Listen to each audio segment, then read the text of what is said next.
Good morning. My name is Ajamu Baraka. We're here this morning here in Caracas, Venezuela, as part of a very, very important delegation of peace activists.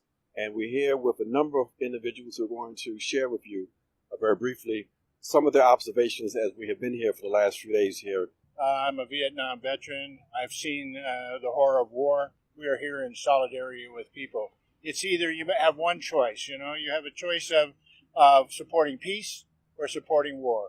Any move to invade Venezuela would be totally illegal under international law, under U.S. law. We are calling on all active duty soldiers, from the privates to the generals, to refuse illegal orders to act either overtly or covertly against the sovereign state and people of Venezuela. We are here with peace activists in Venezuela at a very historic time when the U.S. is moving towards war with Venezuela. We don't want to see another Vietnam or Iraq war. I urge everybody to do what you can to get to Washington, D.C. on March 30th. What you're hearing in the U.S. media and from U.S. members of Congress and the Trump administration are lies. People are living fairly normal lives down here, although they are suffering somewhat from the effects of the economic warfare. We came in the midst of a U.S.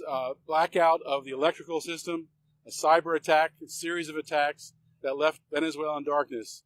We were pleased to see the Venezuelan people not react in panic, not get involved in looting or any other activities that would give the U.S. an excuse to come in militarily. Women and children are the ones who suffer the most from wars and military invasions. We have a message for Prime Minister Trudeau and for Global Affairs Minister Chrystia Freeland that millions of Canadians don't agree with Canada's complicity in regime change and with the economic strangulation of this country.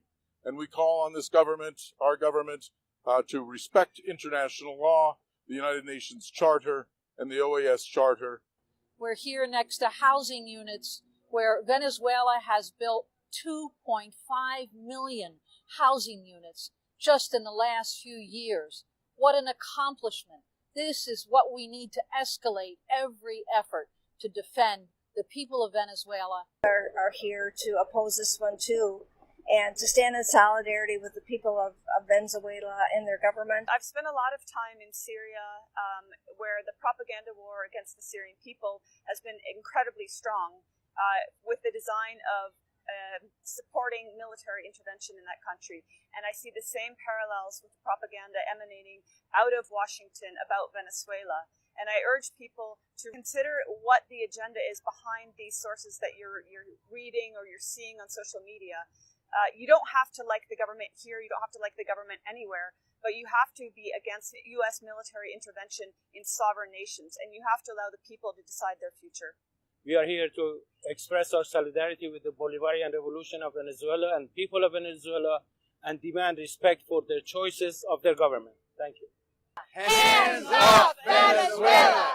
Hands off Venezuela! Hands off Venezuela!